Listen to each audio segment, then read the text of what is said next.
Hello, I'm Lucas Fralick with the Wyoming Center for the Book at Wyoming Humanities.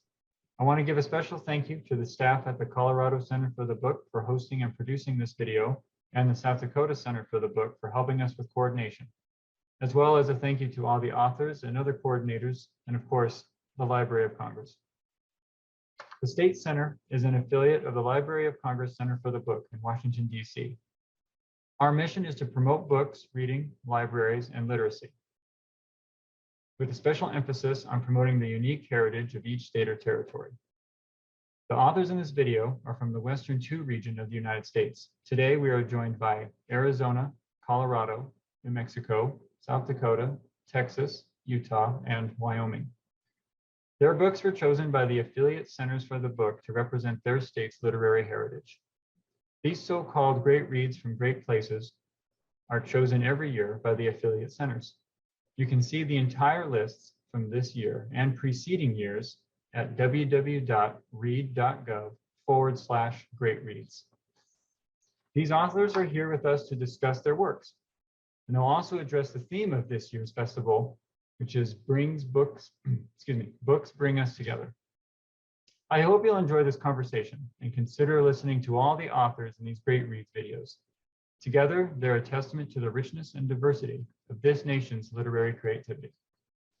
Today, we're joined by Dusti Bowling, across the desert in Arizona, Gregory Barrington, Cowboy is not a cowboy, Colorado, Anna Harber Freeman and Barbara Gonzales, shaped by her hands, Potter Maria Martinez, New Mexico. Julia Lyon, a dinosaur named Ruth, how Ruth Mason discovered fossils in her own backyard, South Dakota. Meghan Browne, Indelible Anne, the larger-than-life story of Governor Ann Richards, Texas. Christian McKay Heidicker, The Cure for the Common Universe, Utah. And Tyler Rogers, The Marvelous Invention of Orion McBride, Wyoming. Welcome, hello, glad you all are here. I thought we all asked you at the beginning, and we're all getting this together, to submit to us a few questions that you would like to be asked. Fair warning, we're not going to get to all of them today. I know, big bummer there, but we're going to do our best. I want to start by just asking a very basic question. Give us a short introduction about yourself. We can start with my alphabetical list. Let's start with Dusti. We'll just move down from there. Okay, hi, I'm Dusti Bowling, and I write both middle grade books and chapter books. And Arizona is a huge inspiration to me in my writing. I'm born and raised in Arizona. I love the Sonoran Desert, and it was a huge part of this book and a lot of places I love in Arizona. So that's what I will probably talk about today.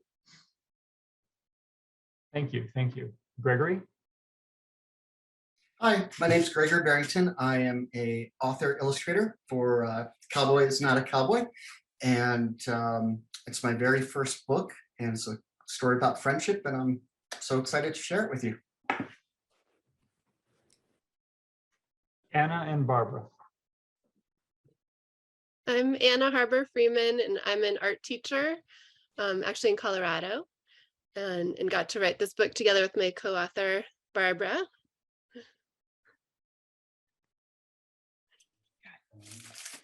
I'm Barbara Gonzales. I am a potter and artist by trade. I am from Santa Fe area. The pueblo is called San Ildefonso Pueblo, and I'm a clay artist. Julia? My name is Julia Lyon. This is my debut book, A Dinosaur Named Ruth. I am a longtime newspaper reporter turned children's book author, and I use those reporting skills to research and report and write this story, and it introduced me to the beautiful state of South Dakota. Thank you. Christian? Hello, my name is Christian McKay Heidicker, and probably the best thing to know about me is that I am absolutely overjoyed that the Utah Cultural Representation is a book about video game addiction. That's the funniest thing I've heard all year. Yeah, I think that's it. I got a Newbery once. That's nice. It's weird to return to the first book that like I got the most hate mail about. But that's rad. I'm here. Let's do this. Welcome. Thank you. And Tyler. Hi, everybody. My name is Tyler Rogers, author of The Marvelous Invention of Orion McBride. Like some of the other authors here, it is my debut novel. I am an elementary school music teacher and youth choir director. So a lot of what I've gleaned from working with students finds its way into this story. Thank you. Thank you. Yeah, sounds like we're going to have a good conversation today. Hi, and I am Meghan Oh, Browne. please, I am so That's okay. sorry. No problem. I'm That's just okay. gonna jump in. My Please. name is Meghan Browne. I was born and raised in Austin, Texas, which is where the capital is. And when I was a little girl, this fine lady was our governor, and we haven't had a female governor since she was in office. And when I had kids, I decided that it was important that our kids today knew of her important legacy. So I decided to write a book about her. And I am so grateful that my book was chosen by the Texas Center for the Book to be the representative here. So thank you for having me. Wait, Meghan, what year was she governor? How long ago was that? Sorry. 1990 to 1994. 1990. Oh, I'm sorry. Well, I wish I could campaign with you down there for more. We need a lot of help down here in the Lone Star State, but yeah, sure. Us up here too in Utah. Yes, well, thank you. Yes, sorry, oversight there. no problem. Don't worry I about don't it. know why I have these things. All right, so this will be kind of along the same theme. Yeah, please feel free to ask each other questions. This is discussion. This is good. And the more, I'm just really here to help facilitate, make sure we don't have a lot of dead air. So that's great. So this is another question for everybody. I like to get a good firm base of what's going on. In your view, what do your main characters teach us about their identity or the identity of their state? Things like that. We can start with the same list, but why not go backwards and start with Meghan first this time? Thanks. I think one of the most important things about Governor Richard's legacy was that she had a true brand of intersectional feminism and brought folks into appointments, places. She brought folks that looked like a true representation of Texas citizens into positions of power through the appointment system, and she opened doors that then could never be closed. And her legacy lives on in that way. And I'm so grateful for the vision that she had to make the Capitol building and the people inside look like the parents of children of Texas. And that was really important for her and important for our state. Very nice. Tyler? So my work is a work of fiction, and it follows the story of two young Wyoming boys named Christopher and Orion. And as I look at those two and their journey and how it reflects our state, I see Wyomingites as being very good-natured, very loyal to each other, and very committed to helping each other in times of need. And both of these characters themselves, in their own ways, are in times of need. And as they navigate their struggles, as they hit the bumps, one thing that they don't do is they don't falter in their commitment to each other. And I think that, to me, echoes a lot of what Wyoming's all about, that we take care of each other, especially when needed. Great, thank you. Julia? You are muted, just to... My story is a nonfiction story, a true story about a little girl named Ruth Mason, who in about 1905 found fossils in her own backyard. It's hard for us to imagine, but more than 100 years ago, people knew much less about dinosaurs than we do now. There were no libraries near her house, no school nearby, no beautiful museum of natural history, but she persisted in the face of many people ignoring her questions, her letters to universities and museums, and she believed that she found something amazing in South Dakota. And like I said before, just being able to research this book took me there, and I hope my book shows people just the amazing diversity and beautiful landscape and persistent people that are in South Dakota. Thank you, thank you. Christian? Hello, hi. I flashed out for a second because there was a pop in the power lines, but it seems like we're back. Just in case it happens again, that's where I am. So, how to talk about this without insulting absolutely everybody who lives in Utah. When I was writing about this book, I was definitely maybe this is why I'm so interested in Meghan's book. But I was definitely looking at how, video games and certain aspects of our culture have especially our media have conditioned many young men to treat women as consumable objects. And this is particularly, or prizes to be won in the case of video games. And this is particularly present in gamer culture, and it is absolutely getting better, but I still think that it's a problem, and it was particularly a problem with things like Gamergate back in 2014 when I was first started working on this book. Yeah, I mean, I do think that Salt Lake has a pretty pasty white patriarchal reputation. And it's unfortunate because we're not talking to or listening to our native communities like Meghan mentioned earlier. And maybe that's why this book is getting a little more attention right now, because we're suddenly like, oh, whoops, look what happens when we don't do this. And also exploring our feminine aspects, both inside ourselves and in our culture. And so basically, I just wanted to follow how this kid moves from a place of pure ignorance about how we treat women as prizes to a place where he begins to thaw and understand that, and just how much he's robbing himself and the world by ignoring this stuff. Thank you. Anna and Barbara. Well, our book is also nonfiction, and it's actually about Barbara's great-grandmother. So I'm going to let her do the bulk of this answer. Well, my great-grandmother, Maria Martinez, her first name is Bobica, which means water lily. Also my first name is Tom Mui, which is translated means sunbeam. But I am from San Ildefonso Pueblo, where my great-grandmother was born, lived, and died. And it's with her in mind that Anna and I started writing this book together. And it also gives a traditional, historical, and elementary type of reading, but also makes it possible for adults to enjoy as well. The area is here in New Mexico, and we're under an Indian reservation, and it's about 25 miles north of Santa Fe, New Mexico.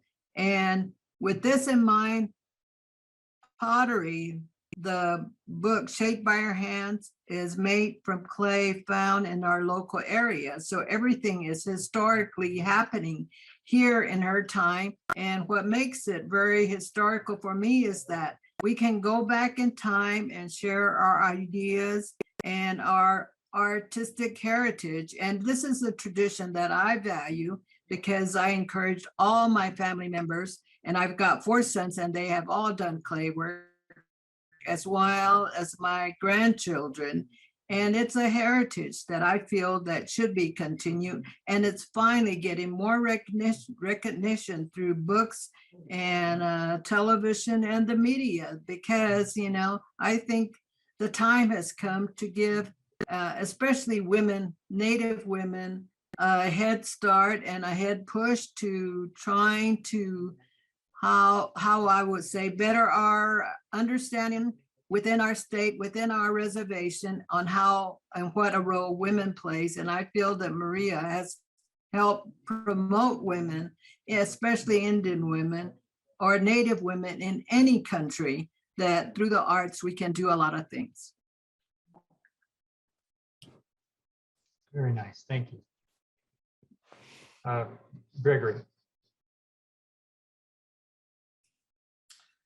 Hi. So my book is clearly a work of fiction, unlike all the other nonfictions. And it's about two characters. We have Goat Girl and Merle. And as you can tell just from these little guys here, they're very different personalities. And I think if it's teaching anything about identity is you don't need to have the same background, have the same energy level to actually end up becoming really good friends and going on all new adventures together. So as you know, goes to the old adage of don't judge a book by its cover. And you could have some really good times. Sounds like a good time. Dusti.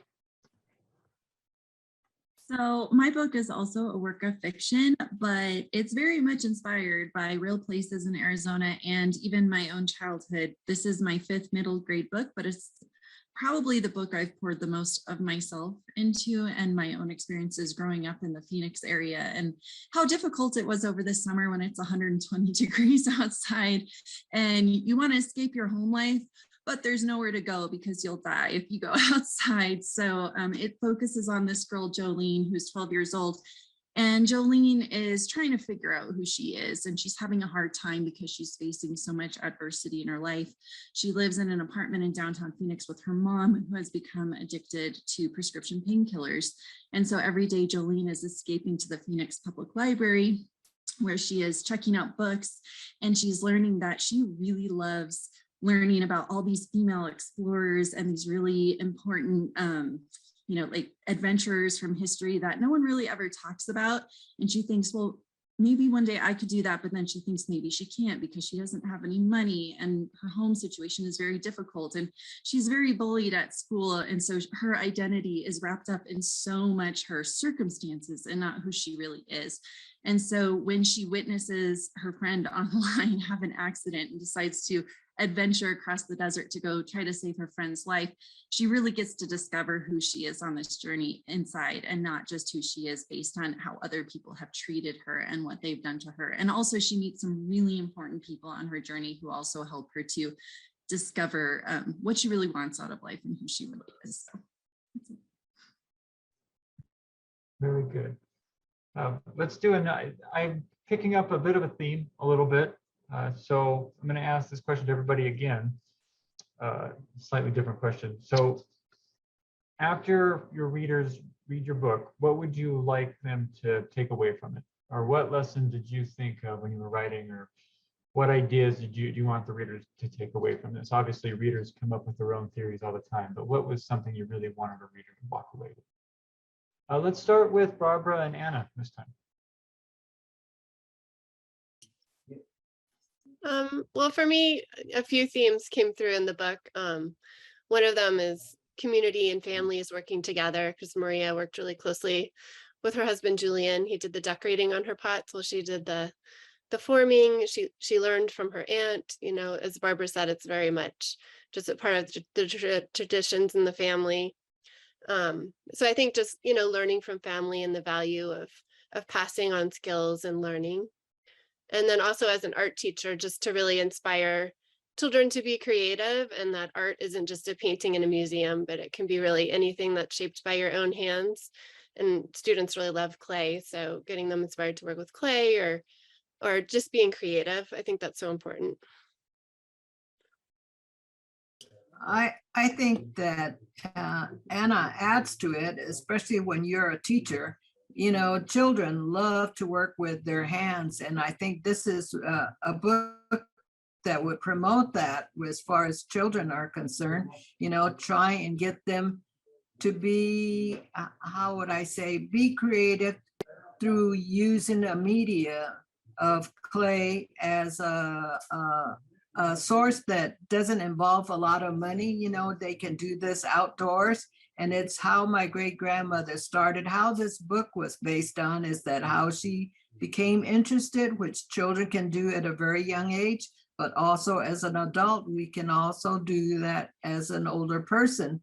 Be creative, use your senses, And that's what my great grandmother always encouraged to say, you know, remember what you do, remember what you see, remember how to treat people. And then one of her main points was to remember the children.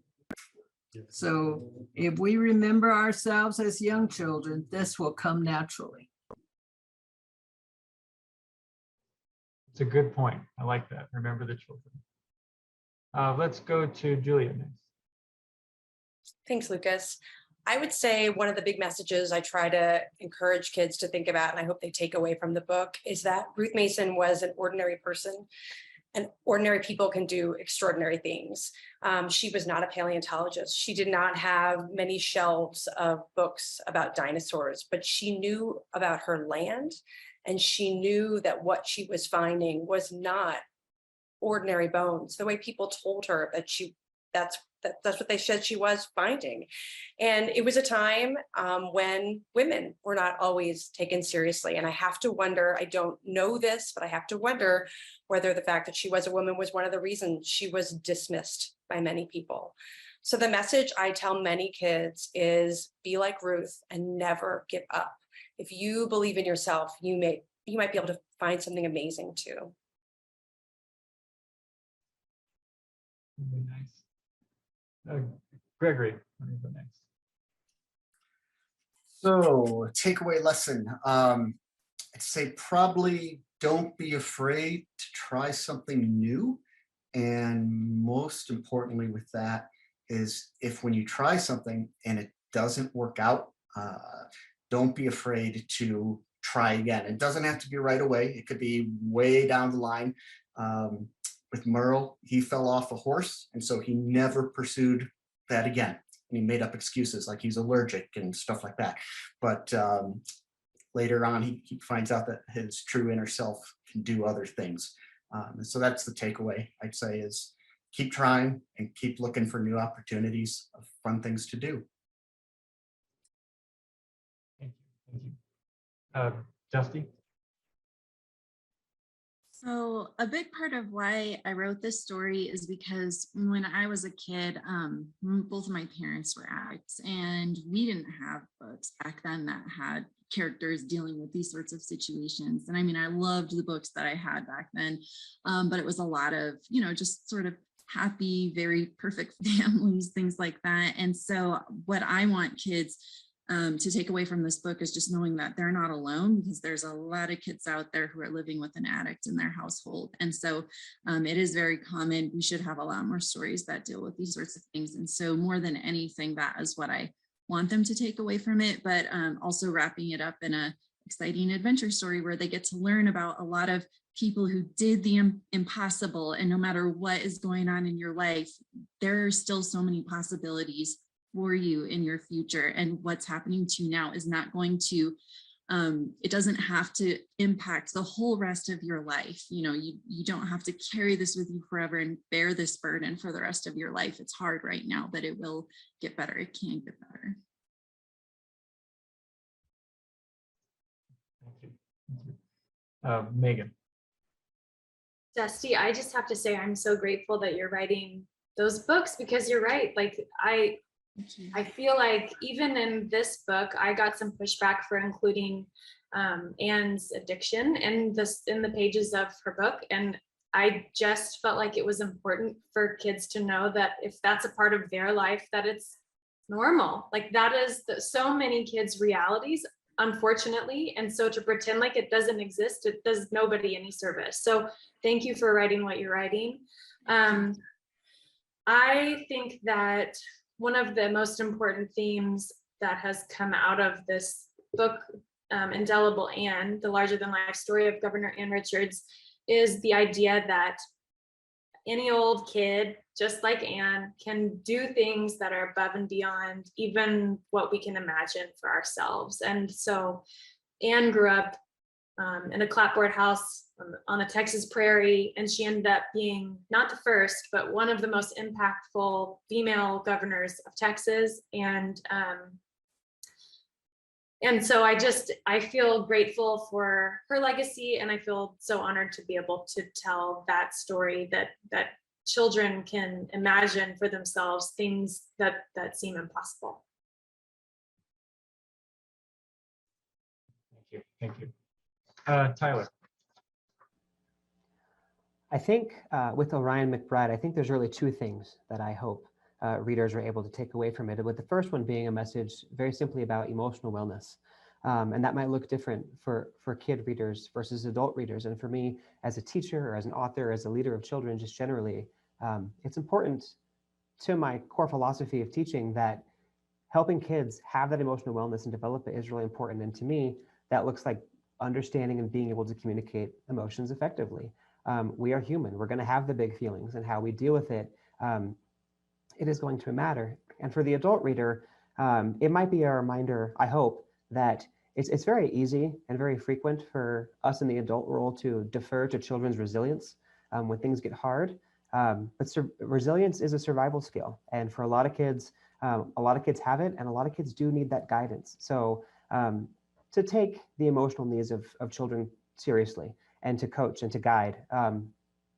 Second is very simply a message of community and of support, and that we're all going to go through major life transitions and struggles and challenges, and there's going to be times when life gets heavy. And one of the antidotes for me, and maybe for others in that, when life does get heavy, is to lean on those around you and help carry it together.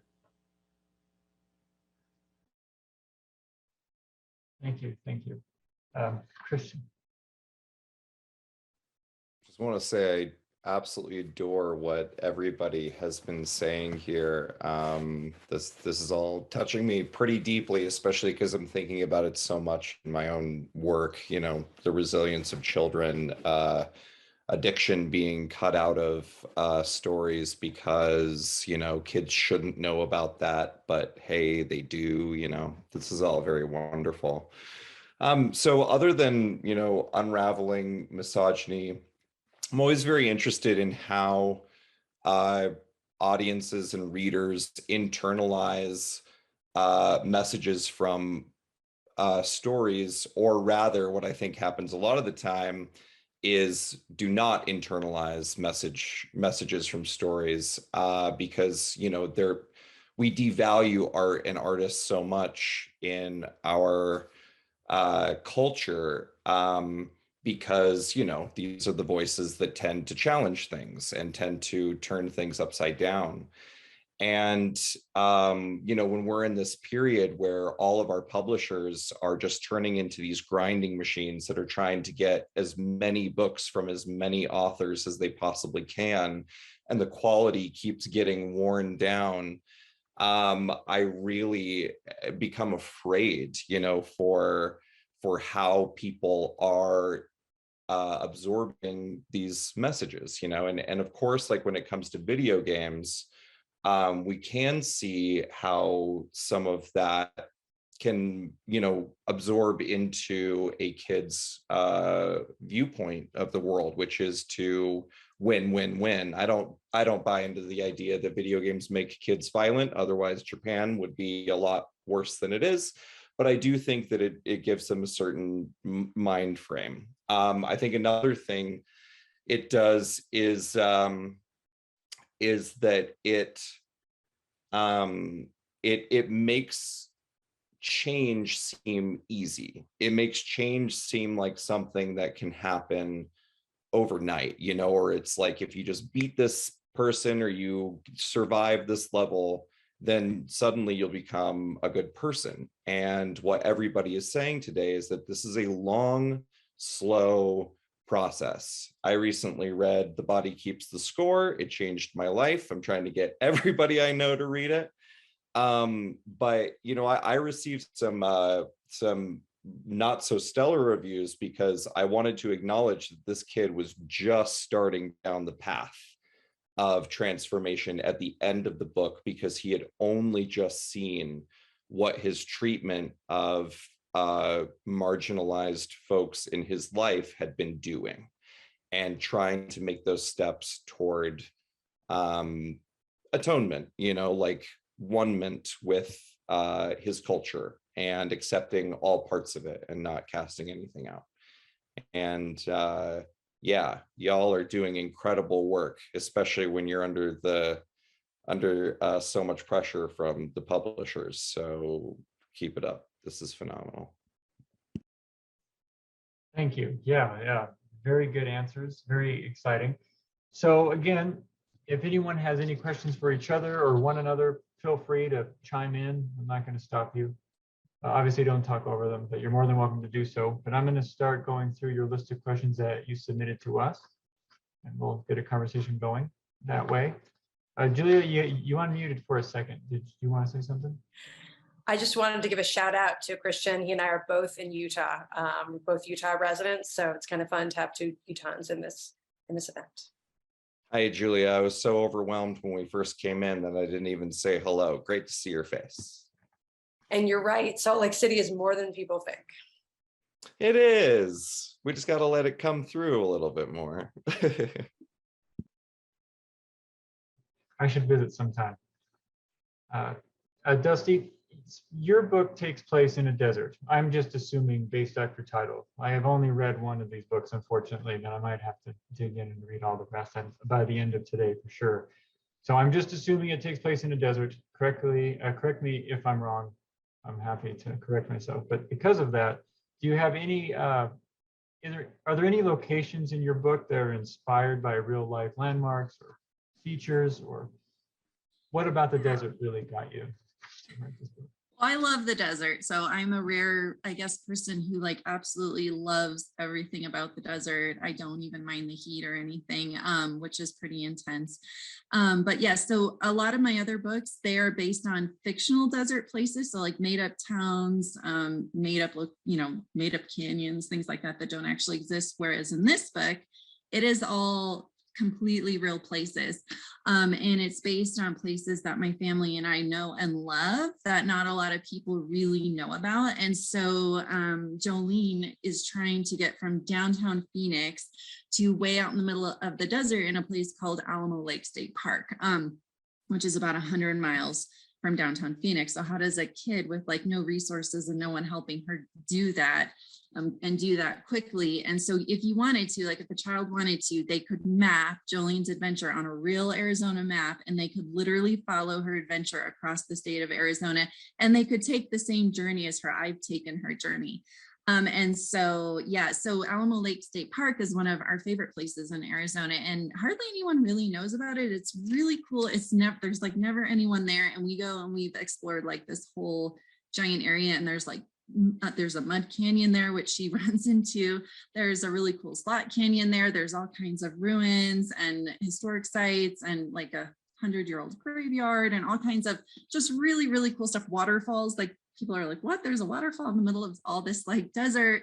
And my husband, he was actually kind of upset with me when I decided to place it there, because he was like, now people are going to know about it and now they're going to go there. And when we go there, there will be more people. I'm like, I seriously doubt it. But yeah, so it's all real in places that I really love. And I love pulling all of the really unique, interesting, quirky, great things about Arizona, not just the desert, but just so many little places. Like there's a little restaurant in the middle of Alamo Lake State Park, like in the middle of nowhere, that I put in there. I gave it a different name, but it's based on a real place. And so, it's full of all these really fun things that I put that Jolene gets to see and go out. And she's never seen anything like this before. And it's like, why is there a little restaurant in the middle of nowhere, like 50 miles from like the nearest gas station? I don't know, but there is.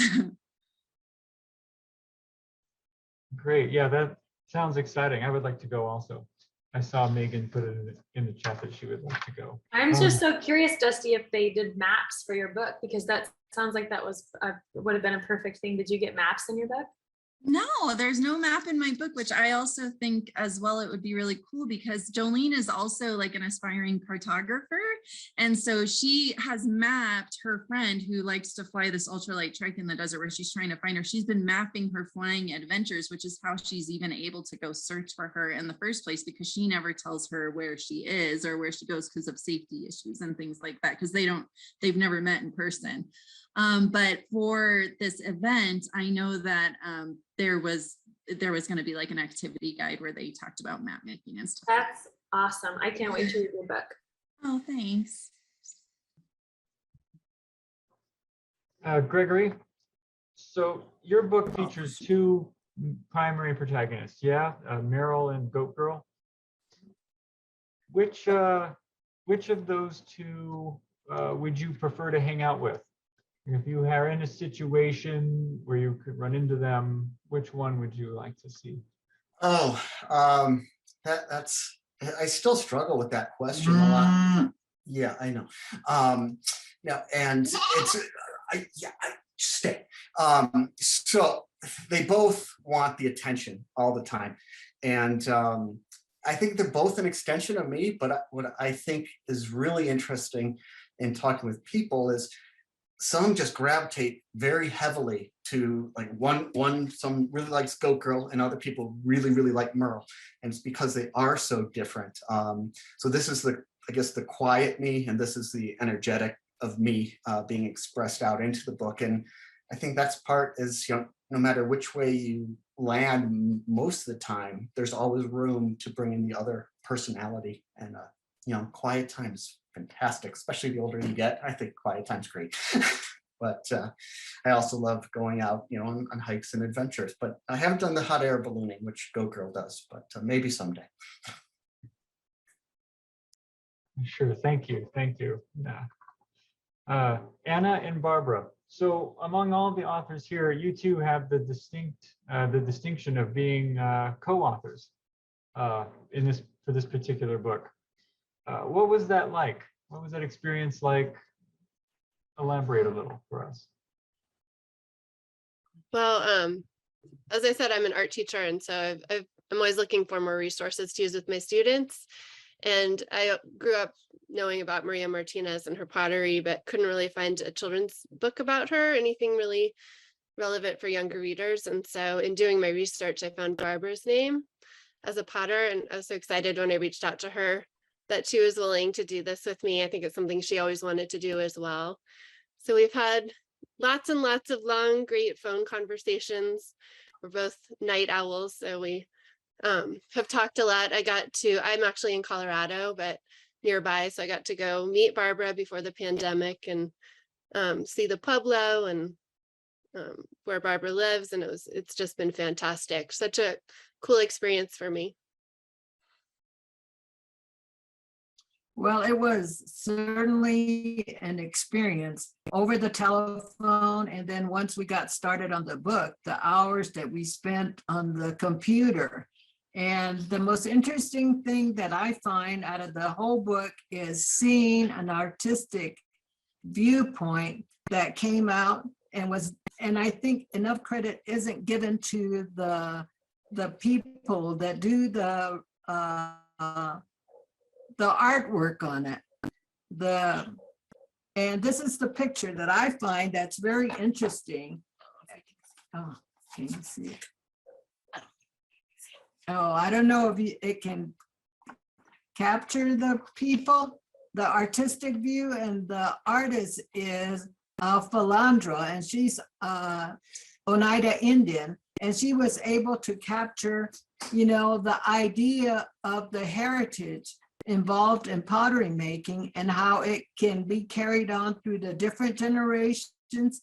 Some of it, her characters are going backwards and some of the characters are going forward, which gives, I think, a view for the students as at a young age where you can sense that, time does not end, time continues. And as long as there is a breath of life and an artistic means of showing this through this book, I think we kind of Philandra captured that as an artist's viewpoint.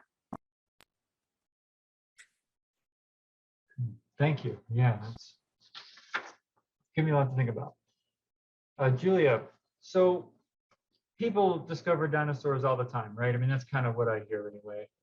So why focus on Ruth? Why did Ruth's story pop out so much for you?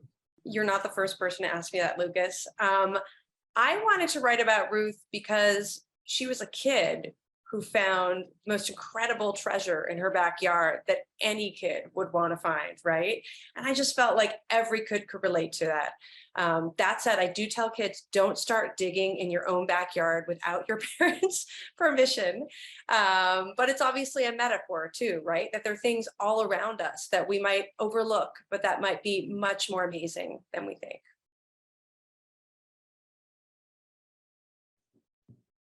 Great, thank you, thank you.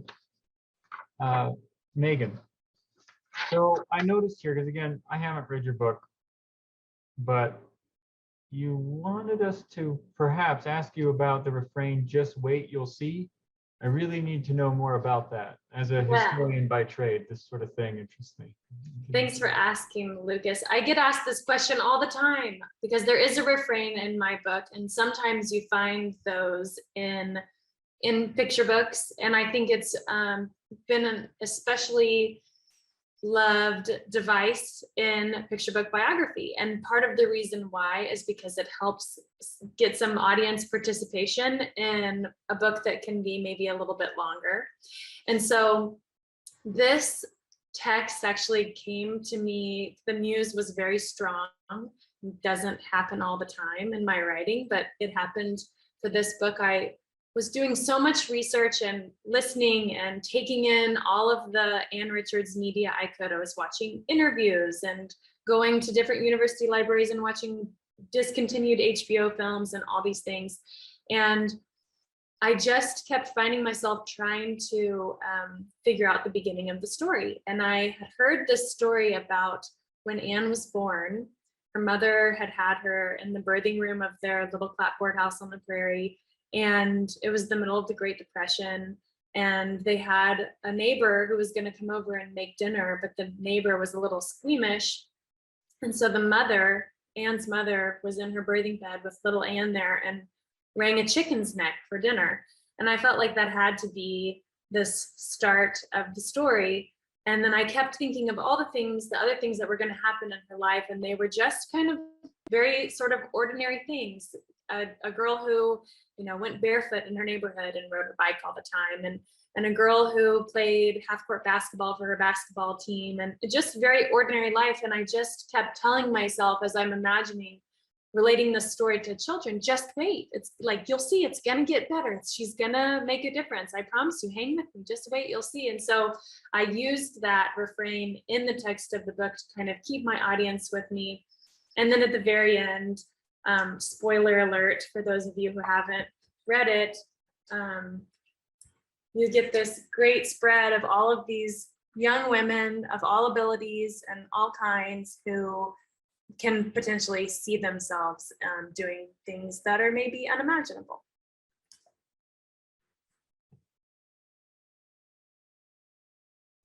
Very good, thank you.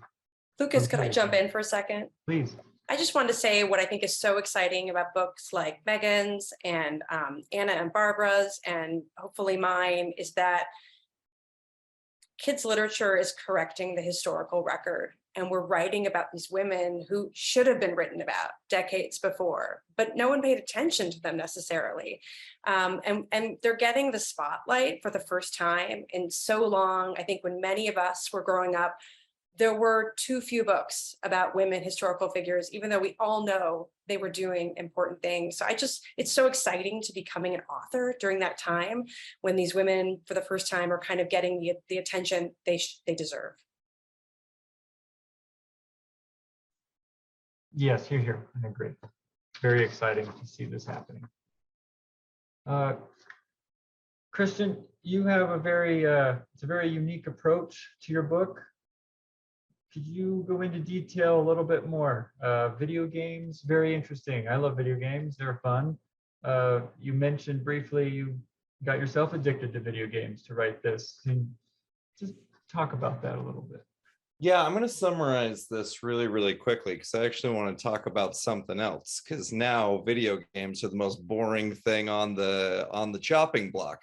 So it had been so long since I'd played games, and because I did want to address like the effects that they had in our society, I definitely took an entire month and only played video games where I genuinely tried to get myself addicted to Candy Crush and like whatever that farming game on Facebook is, and World of Warcraft, and anything I could just sink my eyes on. And I drank coffee and ate sweets and just did whatever I wanted. I just lazed out and was 17 again, and it was awful. It was horrible. I hated every second of it. The moment that that month ended, I completely cut myself off from all electronics and sugar and caffeine and alcohol and like everything else. And I had to go through the program that I was writing for the kid who was doing, and it was hard. And that's basically how I wrote it. But what I would actually like to talk about is Gregory's book, because I'm sitting here and I'm thinking about our theme a little bit, and you know how many facets it has and how they all combine. And I think that Gregory's book is the kind that honestly plants the seeds for this type of growth and this type of understanding and this type of coming together, right? Which is that you find the person who is completely different from you, and you embrace them and you accept them. And, you know, it obviously this is like a huge piece in picture books and has been throughout history. And Gregory has obviously done an exceptional job with that theme, because it's something that we always have to explore, especially as we become more diverse. What's astounding to me is that, you know, kids are just like awash in this lesson, and Gregory's doing the good work of like doing just incredible ventriloquism to bring a believability to it and delivering this thing. And basically what it tells me is that all the time we treat tiny kids like, hey, you have to be good to people, and you have to share, and you have to say please, and you have to say thank you. And then the adults don't do it. So more adults should be reading those picture books and actually absorbing those lessons, I think. And, you know, I find it very, very inspiring and lovely that these stories are still being told, and, you know, in a very child appropriate and friendly way. And yeah, great. Video games are fine. I learn from picture books every day. Yeah. Both fiction and nonfiction. And all of my kids of all ages read them. I think we all would be better off if we read more picture books. But I am a little biased. I know I That's want okay. I think picture that's- books now that have been discussed today. I'm sure I'll learn a lot. I know I've learned a whole bunch. I've been taking notes on the side. It's very interesting. Gregory, you turned beet red when I started talking about you, and I hope you didn't think that I was going to be like, well, all of these others are doing the good work, and this one is about cowboys. I was like trying to get to the part where I was complimenting you fast, so sorry I put you on the spot. No, I was just excited to talk about you and the themes and the seeds.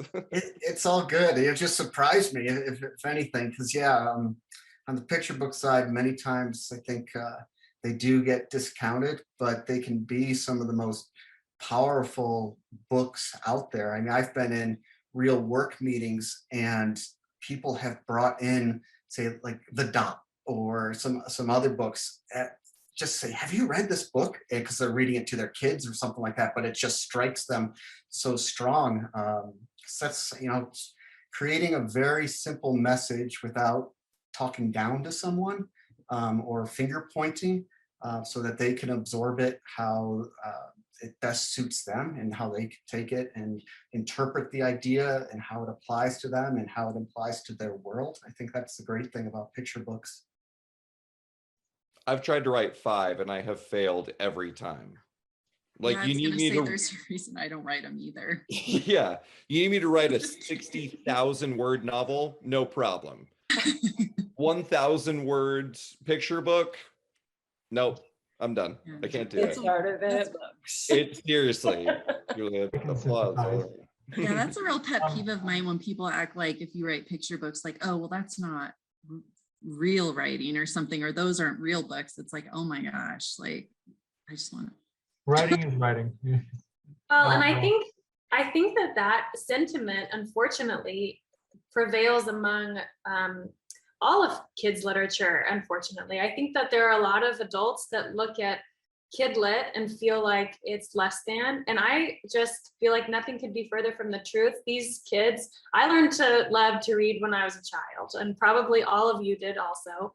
And I think offering children great literature at young ages is what makes great citizens and a great community. So hats off to all of you who are doing super great work and really bringing high quality literature. And also to our illustrators, I haven't mentioned my illustrator yet, but I think that Barbara is right that illustrators don't necessarily get enough praise. And so Carlin Witt did the illustrations for mine, and maybe we can go around and say who did cover art or illustrations, because I wouldn't be here without the illustrators that I've worked with. Yes, we will definitely do that. But I want to give Tyler a chance to answer this question. It's actually a really good segue about reading in childhood. Tyler, you mentioned here that you were a reluctant reader, and now you ended up writing a book. Tell us about that.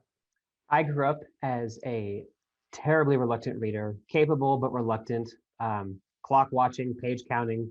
I bet if you could talk to the adults that were around me in my childhood, probably awfully whiny about it. And I used to think that it was because reading is a very idle thing to do, and I was a very busy, tapping, racy, bouncy kind of body. It was hard to sit down, but as I grew up, I think I discovered that might not be true, because it was actually my sophomore year of college in a children's lit class when I got handed Rebecca Steed's 2010 Newbery winner, When You Reach Me, and went through that, and it changed everything for me. And truly, I had just never read a book quite like that. You know, I would read in school when told to, but it was never an activity that I was particularly drawn to. Just to be honest, it was like, get it done, get the task done, move on. And as I looked back, you know, I stuck with reading what was popular as a kid. When I grew up, it was all about Harry Potter, so that's what I read. It was all about Narnia, so that's what I read. And I'm not going to say anything negative about any of those things. It just turns out that that really wasn't the genre that spoke to me the most. But when I started getting into that middle grade realistic fiction kind of piece, and if you've read When You Reach Me, we can debate the genre later, no spoilers. It just worked for me. And I read it, and I went straight to my roommate at the time, who was a seriously voracious reader. And I was like, I get it. Like, it just hit differently. And so that's when I started pouring into really middle grade realistic fiction. And that's what I like to read now. Every now and then I trail out of that and try to enjoy some fantasy. I struggle to enjoy fantasy. That is just me. My book is middle grade realistic fiction too. It's what speaks to me. And so, you know, in teaching and it's probably really good practice to give kids books that align with their interests. And I think there's a place for that, and I get it. But there's also part of me that thinks there's got to be other kids out there who are like me, who need to be pushed off a cliff in a direction that they're not expecting. And that's where they're going to find their wings. Because When You Reach Me, 1970s girl in New York, I would have never picked up this book by choice. I would have never touched it. And it's 100% a book that changed everything for me. So, you know, what's the worst that could happen? Your reluctant reader now has some more exposure to new genre and style. I think that once again speaks to this whole idea that we're just like, stories are stories, and we're not giving strength to librarians to understand the kids who were also reluctant readers. Tyler, I was one as well. I could not, I would be shocked at the job I got eventually because of how difficult it was for me to learn. And like, what a beautiful thing for somebody to align a life opening experience because they know that kid's heart in a way. I have to say really quickly, my librarian, when I checked out When You Reach Me, pushed the book across the counter and said, I'm not going to spoil it, I'll bleep it. But she goes, oh, it turns out it's a burp the whole time. And it's like the very, very ending. And I was like, yeah. So glad that you had a better one than me. So to kind of close things up, yeah, let's talk about our illustrators briefly, if we would like to those that want to mention something, to give illustrators and cover art designers a nod. That's a good way to wrap things up. Anyone can start, or I can start calling on people, whatever we want to do. All right. So go ahead, Gregory. Yeah, well, for mine, I was the author illustrator, but what a lot of people don't realize is the illustrator is many times sort of a co-author with the book, depending on the text. With this, I wrote the book, but there was a whole passage or a whole scene, and this is when it's a flashback, and it's when Merle ends up falling off his horse when he was a little, and that didn't exist until I started illustrating the book. Even when I was writing the book, that scene did not exist. And so with all picture books, there's leave room for the illustrator. And so where they can take that text and add to it and add a richness layer. And so, yes, credit authors and illustrators all the time. Julia, I noticed you unmuted, or is that just a thing that I imagined? No, I'd love to talk about Alexandra Bai. She is the fantastic, amazing illustrator of A Dinosaur Named Ruth. I think all of us had books come out last year, so many of you may have had the same experience that I did deep in the pandemic, getting an email from your publisher and seeing the first sketches, and then finally the color sketches. And I just remember sitting down and I'm not exaggerating, it truly just tearing up that this person that I had discovered that no one had ever written about before, and that Alexandra had brought to life in this beautiful way, in a rich way that I never could have expected. I'm just so grateful to her. I know she spent extra time on this book because she was really passionate about it. There are dinosaurs hidden on many of the pages. That's a little hint for you guys at home. And Alexandra is just a rising star. She illustrated the book, Dr. Fauci, the Boy from Brooklyn. You may have heard of that. That came out a few months ago. And I just feel really grateful that I got to work with her. And illustrators, I could not be doing this job without the incredible talent of illustrators like her. It's just thrilling to see your story be put on a page through art. Cool, that's really cool. Yeah. I like that idea. Dinosaurs embedded in the pages. Yeah, go ahead, Barbara. I would like to add that it's a very interesting point to bring out as far as the illustrators are concerned, is that they also have to do background check and work on what the characters actually look like. Because when we started out, Anna and I mean, it was hard to have this understanding that we're in the Southwest area. We don't live in teepees. We live in houses, adobe houses. And to understand that, the clothing is very much different. We might all be considered Native American Indians, but all our costumes and our traditions are very different. So the illustrator had to go do background research on what kind of clothes our traditional people wore and what we still use today. So in doing all the different illustrations page by page where the Indians were concerned, I had to make sure that the women's costumes were correctly done, that the hair was properly done, without thinking about all this. I think, she did a very good job and finally came through with bringing out the Southwestern, the Pueblo traditions, and to know, that she had to look at plants as well, because we don't all have saguaro plants in our backyards. I mean, we have yucca, but then certain kind of yucca, not the big yuccas that you see in magazines. And then cactus, the background had to be correct as well. So without thinking, a lot of people take it for granted that just because we're Native Americans, we're all alike. Believe you me, we are not alike. You know, we might be colored wise as far as skin tone is concerned, but through beliefs and traditions, we're all very different. Thank you. Thank you. Yeah. Does anyone else have anything they want to add about the artists? I missed somebody. Tyler, go ahead. Obviously, I don't have an illustrator, but David Miles did my cover, and if it's backwards, I apologize. But I really relate to what Julia said, where you get this email, and you're like, oh, I think I know what's in this email. And I was at a play practice, and I actually had to step outside and like catch my breath. I was like nervous to see like what this would look like, because it's important, and you poured the time into it, right?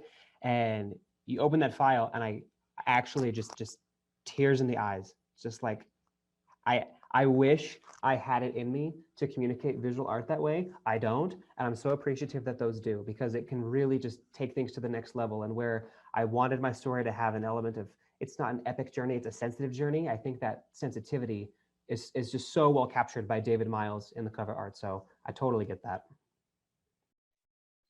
I have similar to both of y'all. I get asked all the time, is it so hard? Like, don't you have ideas of what the book should look like? And then you have to just hand that off. And I think, no, it's like the best part of it, because my art then is elevated exponentially by this visual media artist who does something that I can't even imagine. I keep saying that, but truly I can't imagine the way that Carlin was able to capture things. And about the research, Barbara, I found that I had a similar experience. I did a ton of research for mine, and I didn't really talk with, I don't know what the other authors of picture book experience, but my editor did not put me in touch with the illustrator until after the project was completely finished. And so when I saw the sketches, my favorite spread in the book is maybe not one that folks would think, but it's this one. And here's Anne, she's the county commissioner, and this bridge that's famous in Austin in the background, and she's with all of her 1970s construction workers, and there's a dog. And the dog is so important because there's a piece in Anne's autobiography about when she went to this road and bridge yard, the county road and bridge yard, and there are all these good old boys there, and she goes in and she says, boy, that is the ugliest dog I have ever seen. What is her name? And they wouldn't tell her. She was there for a meeting. And she finally she said, now y'all need to tell me the name of this dog. You know, my dad swore like a sailor, you can tell me what the dog's name is. And they wouldn't tell her, and they wouldn't tell her. Finally, this one young guy raised his hand and said, well, her name is Miss Anne. They had named this ugly dog after her. And that, of course, didn't belong in the pages of the book, but Carlin saw it as this really funny piece, this really funny fact, part of her story, and she was able to kind of put it in as an Easter egg. And I saw that and I thought, it's perfect. Like, she did all of the same research and more that I did. And anyway, that was one of my favorite pieces. Thank you. Thank you. Any other parting thoughts?